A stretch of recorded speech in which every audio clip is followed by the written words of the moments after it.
Hi, everyone.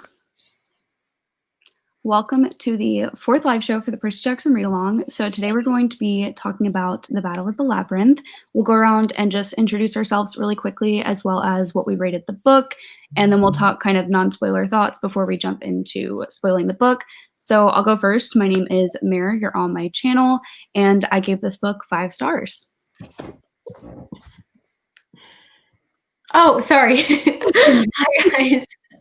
My name is Nidhi from the channel Nidhi Ready Reads. I obviously gave 5 stars as well. Objectively, I think I would also give it 4.5 maybe, but I just love the series and I can't wait to hear everyone's thoughts.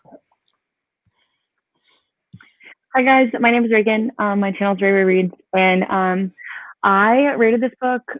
I think I rated it 5 stars, but kind of like Nidhi said, I think maybe objectively, maybe like 4.5. I never do like 0.75 on books, but like I feel like I have to for this one. But I'm just gonna say 5 stars. It's really, really good, and I think like it's my favorite out of the series since the first one. So. Okay, hello. My name's Kirsten. I'm from the channel Kirsten's Corner, and I gave this book 4 stars. Hi guys, my name is Jess. My channel name is Books Past Bedtime. I really enjoyed this one as well. I think I'm going to give it 4.5 stars. Cool. And everyone in the chat, if you want to let us know what you rated it, I would love to know your thoughts.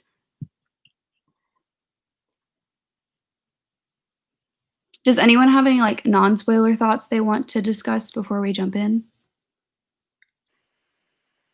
Like why did you like the book, I guess. Well, like how would y'all like rank this one if y'all were still ranking them? Hopefully comes back.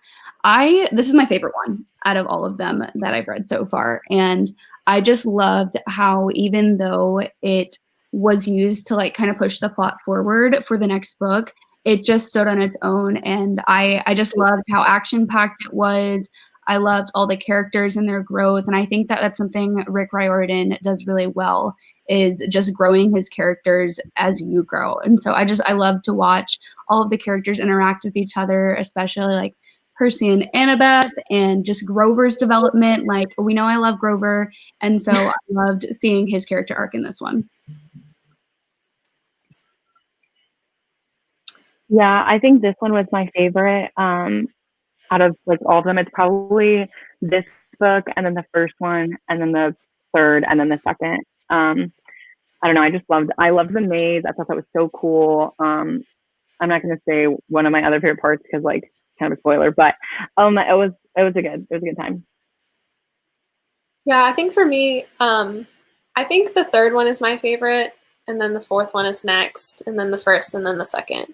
I really liked too what Mary said, the character growth. I liked that our like little foursome was together in this one. That was my favorite part. And also just seeing like Nico's growth, because Nico is one of my favorite characters from like reading all of the books. So just like seeing him be a baby in this one and like learn and grow and become a better person just like made my heart happy. So also kind of like what Mare said, I enjoyed that like this involved like the whole like high school orientation and stuff, because I feel like in sometimes series will try to like stunt their growth kind of so that like they stay the same, but I liked seeing the progression. I agree with the book hooked here. I personally like the Titan's Curse the best, and then the first one just has like so much nostalgia for me, so that's probably my second. And then am I missing a book? Oh, this one. And then the Last Olympian, that's what I like more than this one. So it just gets better. And then this one, yeah. Yeah, I agree with this comment right here. The Labyrinth was a really fun setting. I think that's another reason why I really loved the book, is like the Labyrinth had a personality of its own, and I loved like getting to explore it as well. It's definitely a really unique setting that I just loved reading about. Do y'all have any other non-spoiler thoughts that you want to dive into?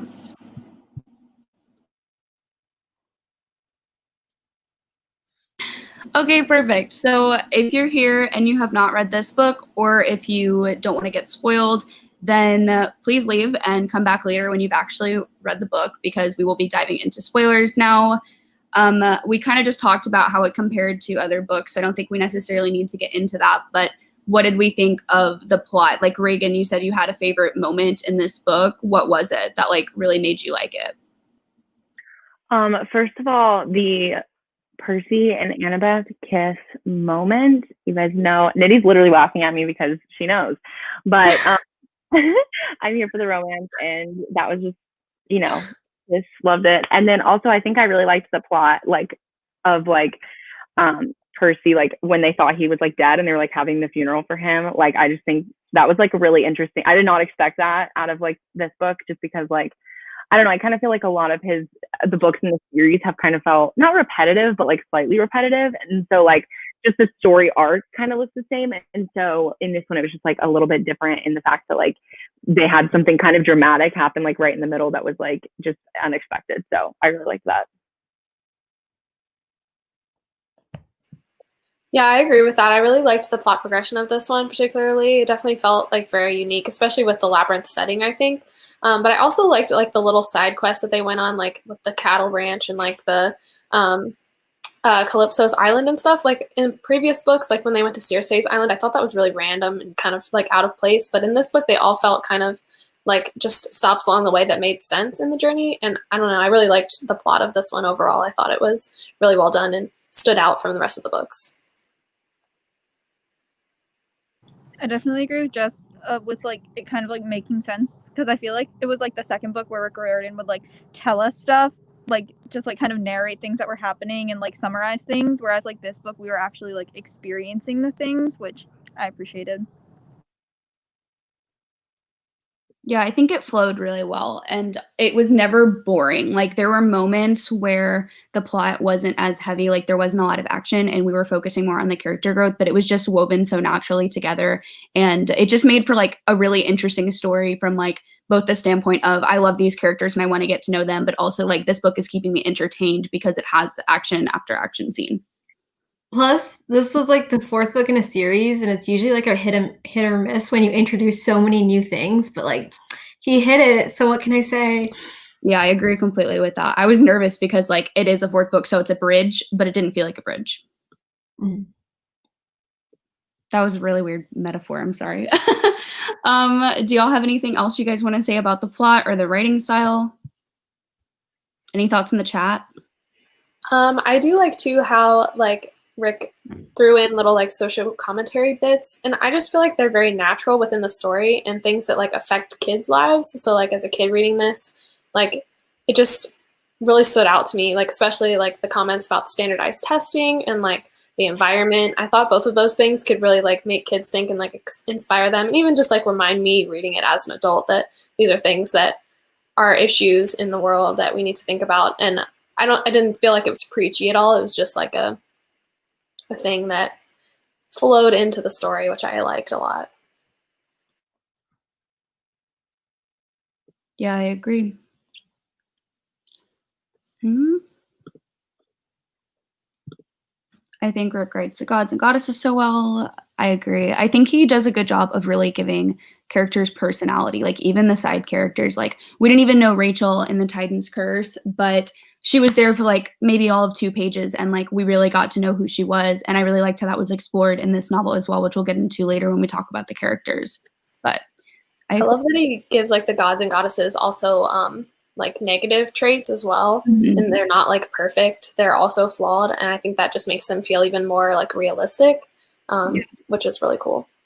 That's something I wanted to touch on later in the discussion, is just kind of the concept of morality and like what side would you be on necessarily? Like if you were in Percy or Luke's position, like would you choose to be like for the Titans? Would you choose to be with the gods? Like it's just such an interesting concept, because I feel like Rick Riordan does a really good job of not necessarily like saying believe one side or the other. Like he always says like look at it from Luke's shoes and like look at it from both perspectives. Like there's not necessarily a wrong or right, even though you are learning about it from Percy's perspective. I just think that there's a really interesting discussion of like what side to be on in war. I don't know. Who's slandering Rachel in the chat? Morgan. Wait, was that like I don't like Rachel? Like Rachel, or like I love Rachel? Well, some people Some people really don't like No. I remember hating I'm her when I was a upset. kid, but I just don't really like the love triangle, but I liked her a lot more like reading it now. Yeah. It didn't The read love like triangle- love triangle to me. I guess, I don't know. I just really read it as a love triangle, I think, when I was younger. So I was like, There's more content of it in the 5th book, but it was just so unnecessary. yeah. Yeah. And this is a good point that Nat said about what you said earlier, Jess. Yeah. Very true. Yeah, Pan scene. I agree. I loved Pan as a character, and I loved the whole arc with Grover and Pan. Oh. Yeah, I agree. Honestly, Annabeth kind of irritated me more in this situation, but like not really. Like I would just say like I thought it was a little bit more obnoxious of Annabeth to be like, oh, like you like Rachel, don't you? And Percy like never gave her a reason to believe that. But also they're like what 14 in this book, so like it's fine. Yeah. Yeah. Period. Very true. Period.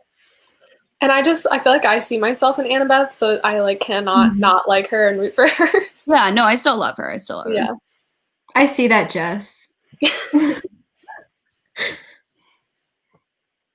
All right, cool. Well, it seems like we're already starting to talk about some of the characters, so we can just jump into Percy because I really want to talk about the kiss, the romance that has happened. I literally screamed when I read that. Like I gasped. I was so excited. Like I knew it happened because I've read them before, but so much joy. Yeah, no, I agree. That was, again, one of my favorite scenes. And that was what I was waiting for. Truly, I read 4 books to get to this moment right here. And I'm so happy. I'm so glad it happened. I really hope we read more of these because Reagan's going to be so happy.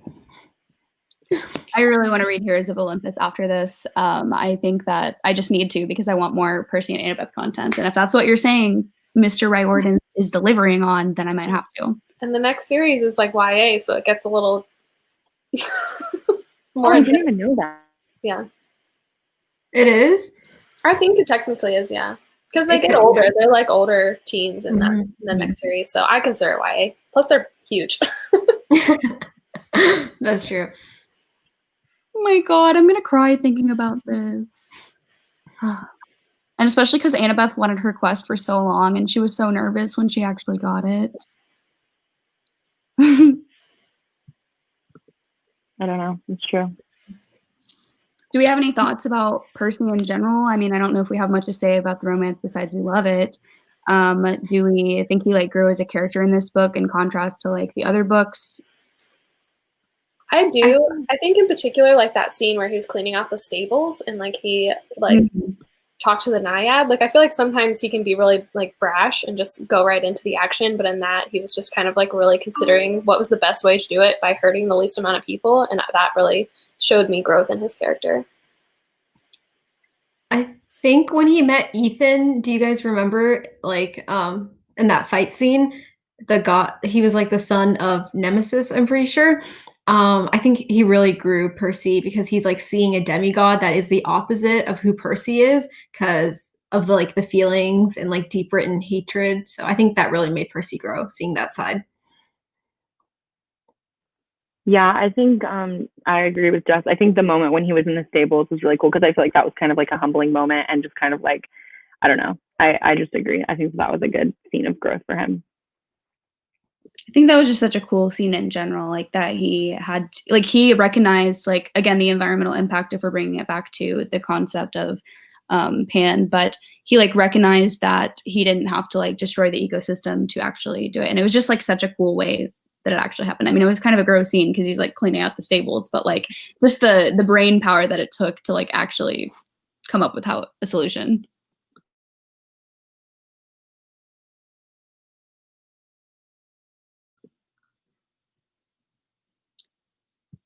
Percy's growth is period.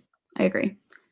He's one of like the best developed characters that I think I've ever read about, which is like, I don't know, like I just feel like every single novel he continuously gets better and better, and I loved him from day one. So it's just like really nice to read about and refreshing. Yeah, I think he's just so realistic because even when he does, he still makes mistakes. Did I glitch? Yeah, I didn't hear you. Okay. I just was saying that like I like that we see growth in Percy, but we also see him like continue to make mistakes and learn from them and grow even more. Like it's never like he's grown and then there's no more after that. It's just a very continual, realistic growth, and I think that's what makes him such a good character. Yeah, I agree. Yes. Well, since we talked about Percy a little bit, we can move on to Annabeth. And specifically, like with Annabeth, I think this was like her novel. Like it wasn't necessarily her novel, but like it had a lot of growth for her because like she led her own quest. And like at the end, when Quintus, I think is his name, like when he gave her like all the knowledge and like I just like I loved that scene so much because you could tell like she really wanted like just so good. I really liked this novel for her. What are y'all's thoughts on her in this one? Yeah, I totally agree. And I thought it was like really telling when I think it's funny how jealous she is of Rachel and like how much she doesn't want her there, but like she knows that she has to trust her and that she like lets go of her ego and does end up following her, even though she's not very happy about it. It just cracks me up and I just like that part, but also that she is self-aware enough to notice that her emotions might not be in line with what's actually going on and that she needs to just put them aside for a moment.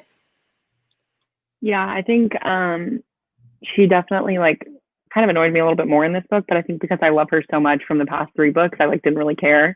But yeah, she did kind of get a little annoying with the jealousy, but I mean, I get it. If I was like 14, I'd be like, oh my God, like leave him alone. I love him. I also think it's necessary, like how she comes into terms with like who Luke is and like Luke's side of the story, and she's like still trying to accept it. That does a lot to someone, especially her age. So yeah, I feel like she's going through the stages of grief with Luke. Like she still is in denial through a lot of this book, and like towards the end, you can kind of see her start to waver. But yeah, it's really interesting concept because she knew him and he was like one of the only people that ever cared for her. So to reconcile that with him turning on her and everything she stands for would be really hard. I don't know how I would react to that either. It'd be hard to just like write him off forever.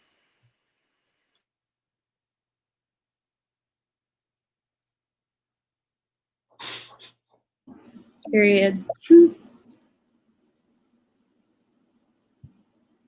And she's still so strong. Like that's what I love about her is like she's gone through so much, but she always like puts her best foot forward and she knows she has to do what's right for everyone in her group, not just like she doesn't make things or decisions like irrational. She just kind of knows like, okay, this is what I have to do because like I want us to succeed and to continue to live, you know? So yeah.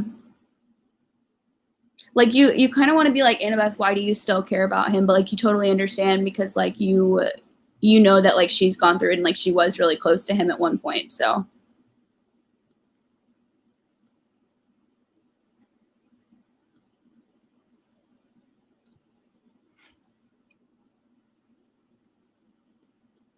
yeah, that's true.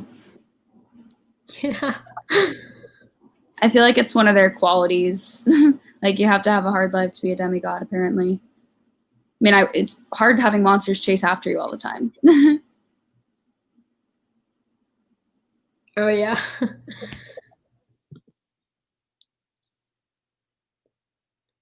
I feel like they still communicate really well though for their age.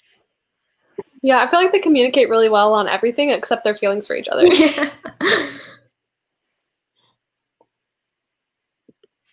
True.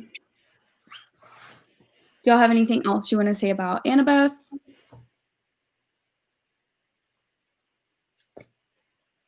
Love her. Okay.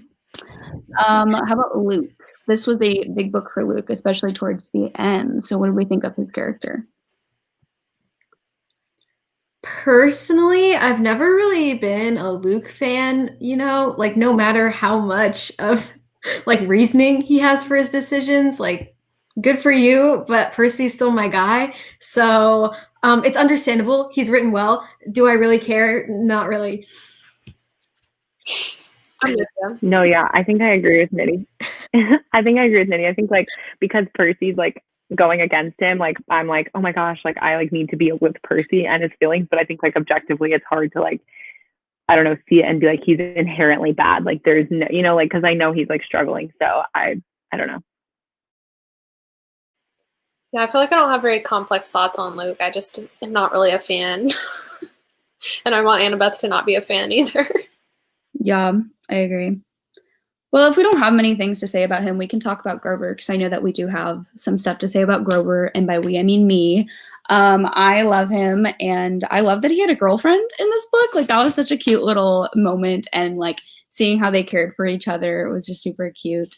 And, like, I just loved that he went through his entire arc that he's been wanting to for, like, 4 books, because from book 1, they were mentioning Pan, and so to see him actually get to go on that quest, like, we know he was doing some of that stuff behind the scenes, but to actually see him going on that quest and succeeding in his mission despite being told, like, you're never going to find it, you're not a searcher, and, like, knowing that he is the one that found him and got to, like, spread this message just makes me, like, so happy for him. Like, obviously it's got to be really hard for him to, like, know that the god that he was, like, looking for all of his life is gone, but he, like, was chosen to deliver that message, which is just, like, so cool.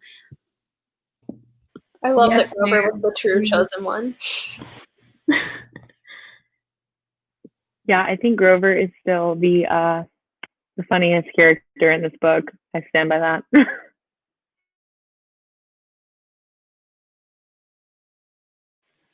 I like Nat's point in the chat too about Luke. I feel like that's very true. And I think a big part of, like, Rick Riordan writing about Luke and, like, the war is that he's really trying to, like, show you that there's 2 sides to every story. And, like, there's good and bad on both sides. And that's just kind of how life is. And you just got to kind of remember that, even if you don't agree with somebody. So I do think that that's a really good point, Nat.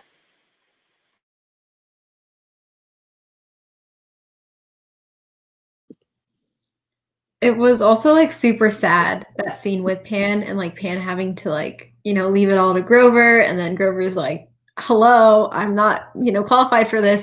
It's not only growth, it's also, like, a lot. Like, Yeah. it's like you're the chosen one, or, like, you're supposed to be doing this your whole life, but, like, it really comes down to if you're, like, ready for it or not. And yeah. I think it was interesting too how, like, he knew the, like, elders weren't going to believe him. I feel like that's such a parallel to, like, our government now, filled with all these old men that don't know what the hell they're doing.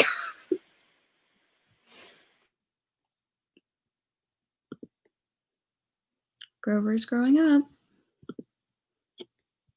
Yeah, I really like Juniper as a character too. And, like, how she wasn't, like, just a side character. Like, she had, like, a purpose beyond just being there and being Grover's girlfriend, which I really liked because, yeah. Do y'all have any thoughts about, like, Pan, like, Grover's specific encounter with Pan that y'all want to talk about? I didn't expect it, because, like, how can you, like, lead up 4 books and him being like, peace out, guess what? Yeah, it was a bit, like, I was thrown off guard, but, like, I understand. Yeah, I definitely thought he was going to be a bigger, like, thing in the book. So I kind of agree. I was, like, ready for it, and then it was just really unexpected. I thought it was funny that just the memory of Pan, or, like, whatever weak state he was in, was enough to make Grover pass out. Like, imagine if he was, like, fully formed. Grover would die. Like,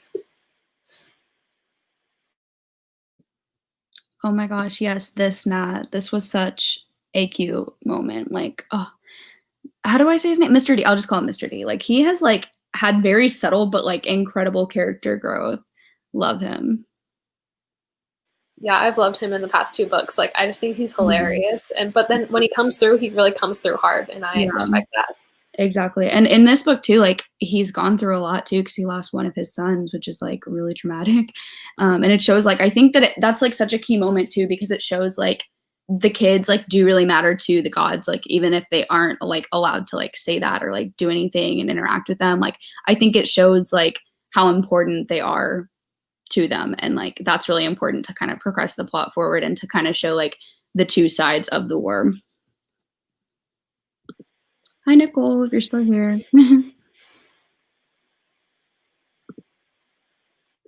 I didn't even remember that. That's such a cool detail.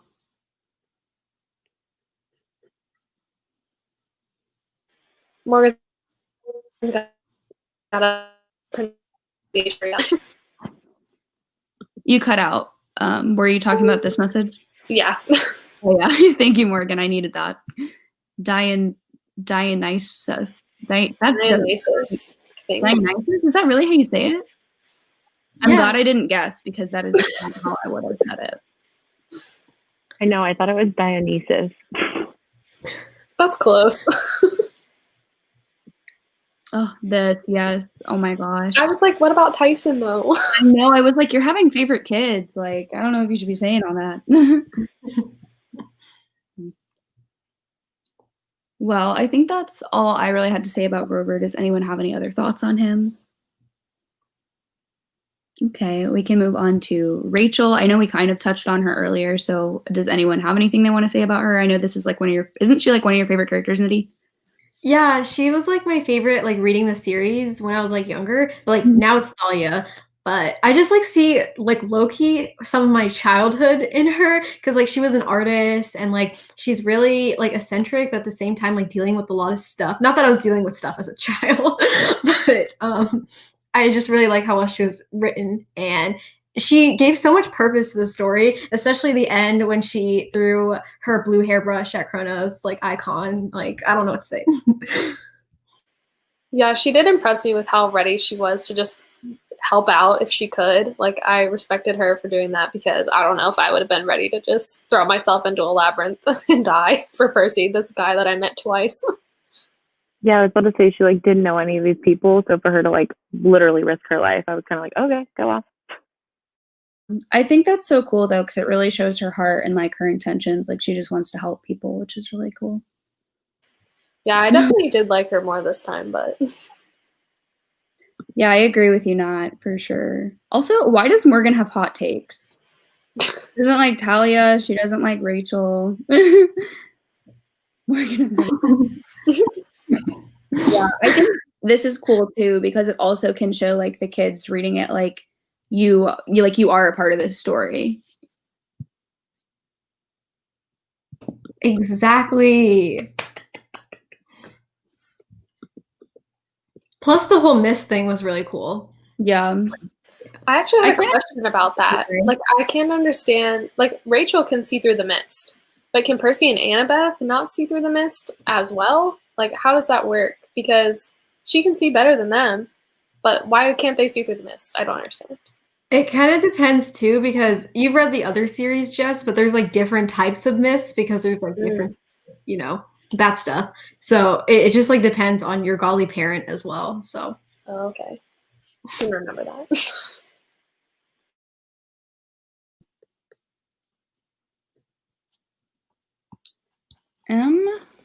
Do y'all want to move on to Nico? I know we probably have stuff to say about. No, you don't want to, Nidhi?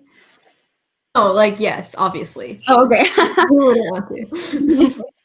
Nico's my favorite. I just love him so much. Like seeing him grow in this story, just like is incredible. Like he has so much progression in the story, and I just like feel for him so much because he's just gone through so much hardship in such a short amount of time. And he's just grieving and he feels like he doesn't belong anywhere, but he still like manages to like come through it all and understand what he needs to do and do what he needs to do. And in the end, he still like tried to help out. I just love him. I can't even explain it. Yes, same. Oh my God, I love that. The scene where he like talked to Bianca, I was like so sad. Like that was just so emotional, and it like made me love him more in that moment because I just knew like he's going through so much and he's so young to like have to experience that and like come to terms with the fact that like because he blamed Percy and then now he has to come to terms with the fact that like it's not Percy's fault. And I feel like for a kid to have to like process that is just so much. Yeah, I feel this, Claire. I really like Nico and I really do feel for him, but like he's not my favorite. So I understand this. I feel like my love for him definitely comes from the second series. Mm-hmm. Okay, that's good to know. So it's kind of retroactive for me. Thank God Morgan loves him as well, or I would have. Okay. Yeah, I think if she didn't like Nico, that would be the line that is drawn. But yeah, especially because he's like kind of painted to be the villain in the beginning of the story because of the actions he's decided to make. But it's like he's a child. He's like 12, 13, I don't really know. And he just lost his whole family. Like it's crazy, but at the same time, it's also good writing. So I know he's traumatized, but at least he's written well.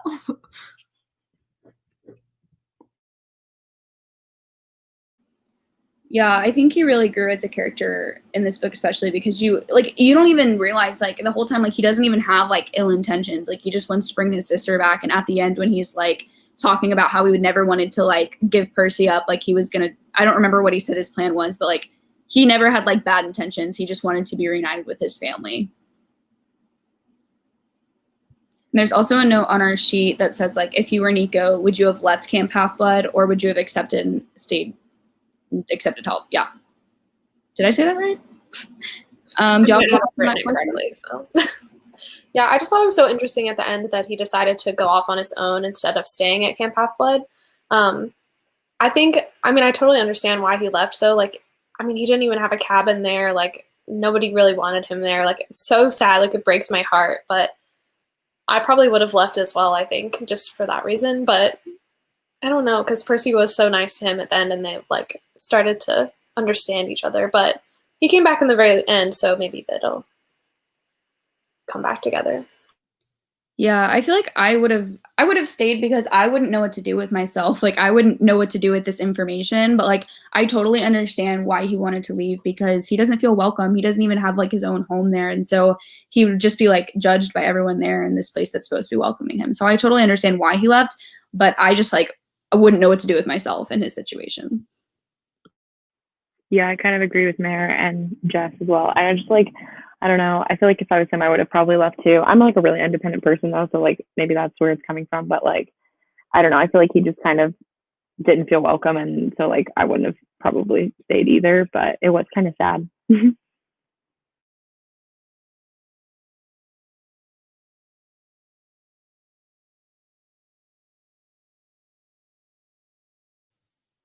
Period. I don't like, I get why everyone hates him because like he's the god of death, I guess, but like why don't you get to know a person before you make all these judgments about them? Like I just don't get it. I just love a misunderstood character, so Yeah. That's fair. Well, one character that I do want to make sure we talk about is Quintus, because he was definitely the most interesting, I feel, to read about, because you're kind of just introduced to him in the beginning of the book and you're like, who is this man? Like, I have no idea who you are.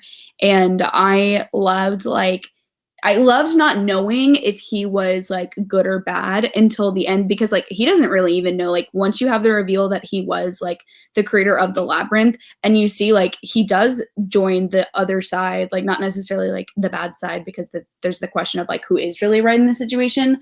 But I just thought it was so interesting how like he realized his mistakes and like he tried to do better, even though he knew like it was going to like end up with him dead.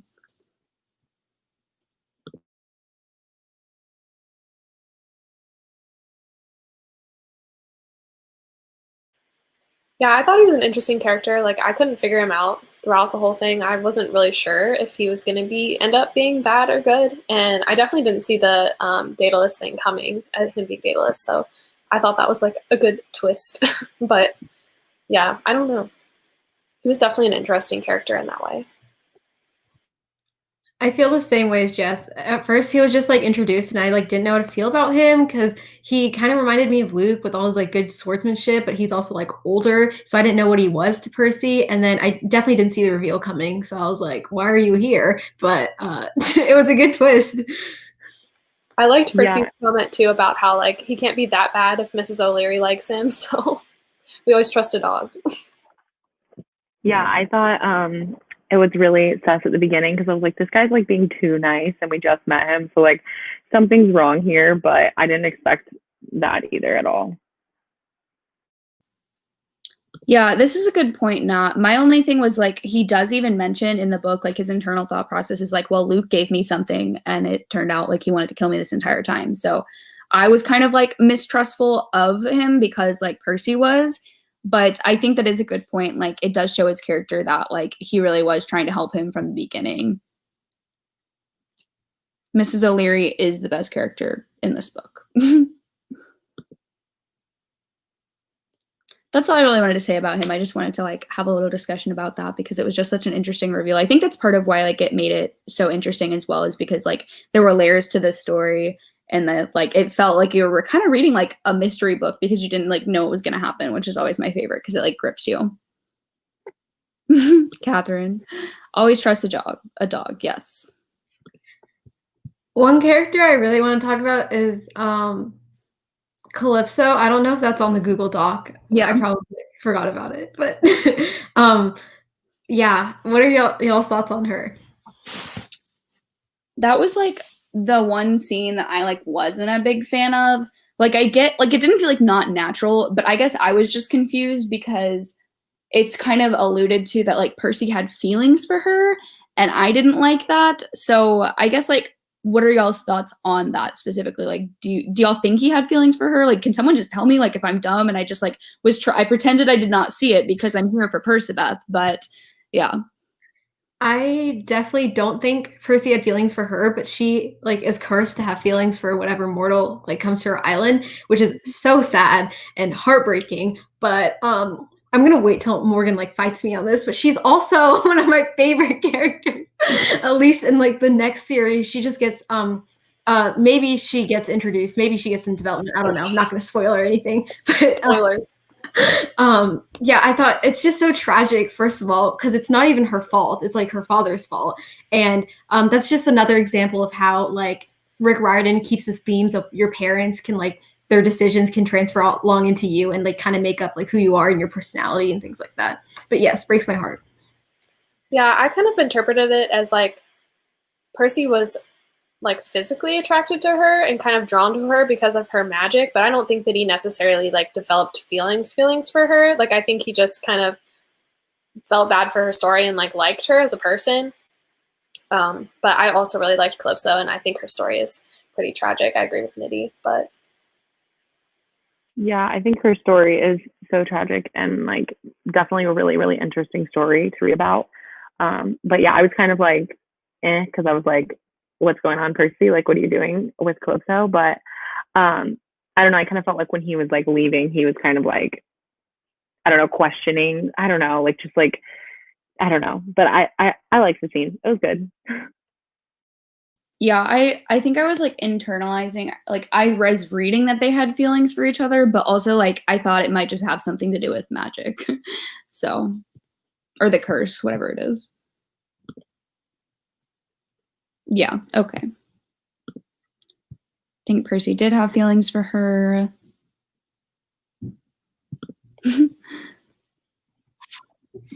Thank you.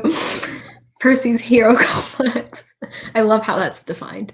Yeah, that's true. Anyone have any more thoughts on Calypso? Okay, I see Hephaestus is on the Google Doc. I don't know who put that there, but if you want to take away the discussion, go ahead. I just threw him on there because I just really appreciate him. I think he's an underappreciated god, and I just think he's funny, and I really liked him, like a bitter man, like annoyed at everybody, like me. I love him. Yeah, I don't have many thoughts on him, but I liked his character.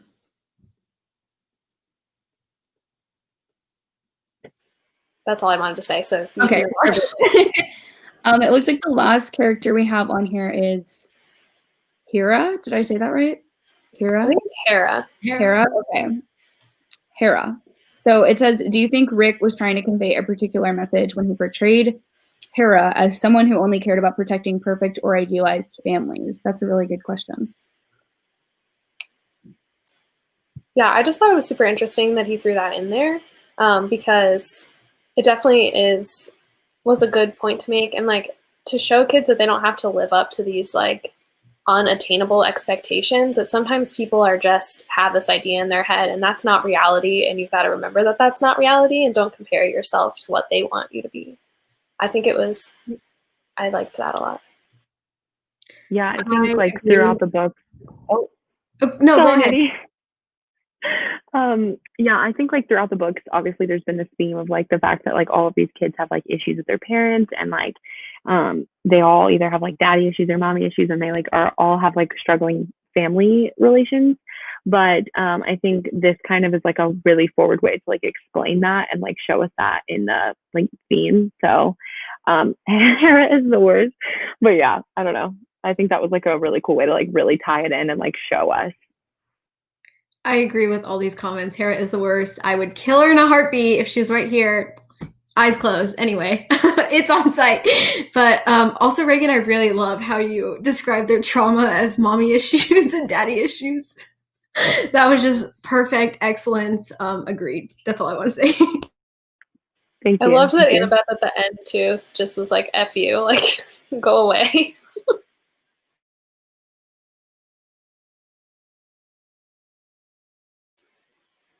You're muted, Mare.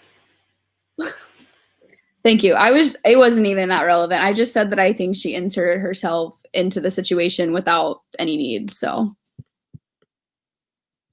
Yeah, and I didn't like that she was like, I did all this stuff for you, so now you owe me. It's like, nobody asked you to do that. yeah.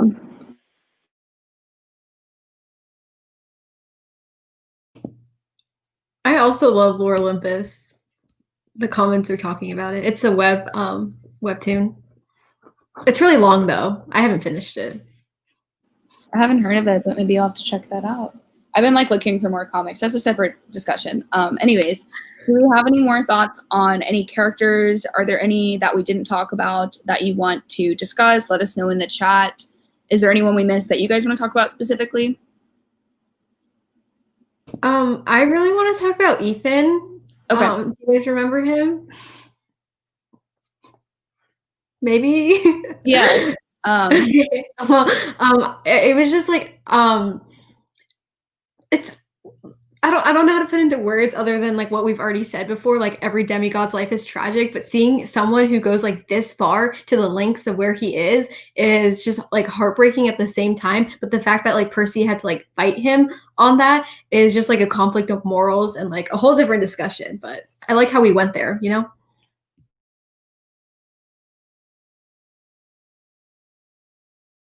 I agree. Sorry, go ahead, Jess. I saw you unmute your mic. No, I was just going to say the same thing. I don't really have a lot of thoughts on him, but I was kind of disappointed in him that he ended up going back at the end, but he warned Percy, so.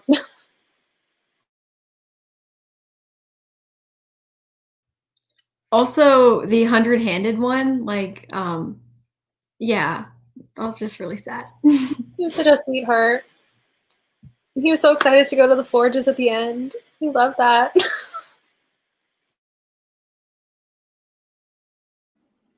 well, I'm not seeing any other characters come up in the chat, so I will just go through the last few questions that we had.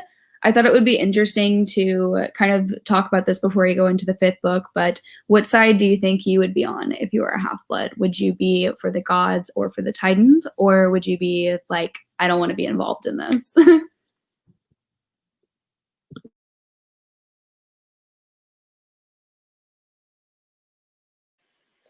I definitely think that I would rather not be involved, but it's hard for me to imagine myself being on Luke's side.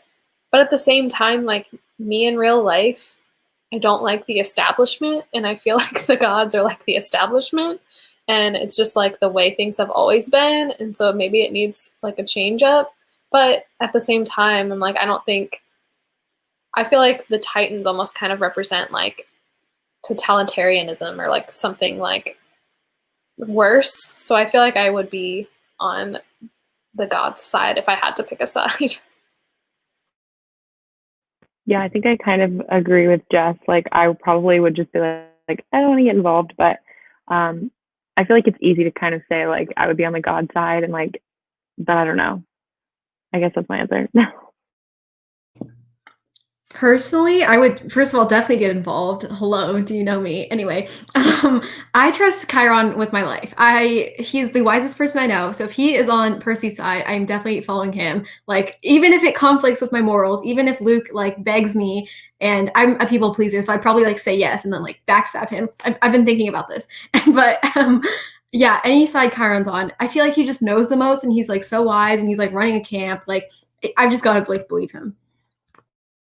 Yeah, I think that I would be on whatever side Percy is, because like Percy to me is just like the embodiment of like a perfect character. Like he's not a perfect character, but like he's a perfectly written character because he is flawed and he understands like the concept of morality and he always like questions things. And so I think like he's very level-headed in a situation like this. So I would probably be with the gods on that side, but also just because like these would be my parents in this situation, and like even though there's like a clear struggle between like their relationships, I still think that at the end of the day, like you'd want to fight for your family and you would want to fight to be with them. And so I just thought it'd be an interesting discussion. Yeah, Percy is perfectly flawed. Agreed. Yeah, I agree with that too. And I feel like for like, as for the gods, like we have seen good from them too. Mm-hmm. Whereas from the other side, we've seen like no good. So I feel like gotta weigh that into it too. Yeah, the Titans just like don't really seem to have anything going for them. Also, like Cronus just seems kind of like creepy. But I like also, Catherine. Oh, sorry. I always like talk at the same time you are. I like Catherine's comment about, I like that Percy's on the God side, but he also calls them out and knows that they aren't actually good. I think that's definitely a really good point. Yeah, I agree with that.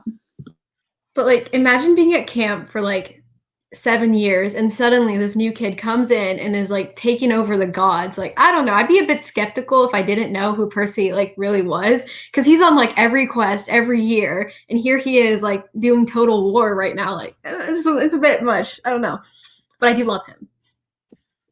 Yeah, I totally agree. I know we have one more question on our discussion guide that says, can half-bloods not see through the mist? But I think we already addressed that. Yeah, I already talked about it. Okay, so. cool. Do we want to say if you have like any predictions for the final book, or do we want to just kind of like go in blind? I've already read this. The scene is in the last book, so I can't wait. And Reagan's also gonna like this scene, so I'm very excited. I'm so excited. Oh my gosh. I don't remember anything else, but that is like burned into my brain, so I can't wait. It's an excellent scene. Oh my gosh, really I'm so excited. Yeah, I don't really have any like ideas because I haven't read this series, so I don't really know like what is like I'm going into, but I'm definitely really excited about it, but I'm nervous. I'm excited, but I'm nervous. I really like the end of this book with Daedalus's laptop being like entrusted to Annabeth. I don't know if we talked about that, but it's like, first of all, a lot of pressure, but at the same time, it's what Annabeth would want. Yeah, and I think that's like such a great thing, like such an honor, I guess, like to be trusted with all this knowledge. Like, and I think she's like the perfect fit for it because you know she's gonna use it for good, and I love that. Yeah, I totally agree. I love that Annabeth got her like time to shine in this book and was appreciated. Yeah, period. All right. Well, I think that is all that I have to say about this book. Thank you guys for all coming to this live show today and for chatting with us about this. And the next live show, Jess, if you want to talk about that. It's on the 3rd, correct? Mm-hmm. At the same time, Sunday, the 3rd of January at 3 p.m. Eastern time. Yeah, it'll be on my channel. We're talking about The Last Olympian, so we got 3 weeks to read that. It's very exciting. And all their channels are down in the description down below if you'd like to go check those out. And yeah, I'm excited to read The Last Olympian and to conclude the series. It's going to be bittersweet, but I'm excited because then I can dive into the Heroes of Olympus and all the extra Percy Jackson content that I never got to when I was younger. So I'm very excited for this to be over. Not because like I want it to be over, but because I want to, you know, get more content.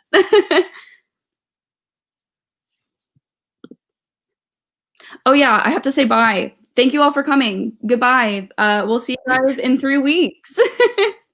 Bye. Bye. Bye. Bye.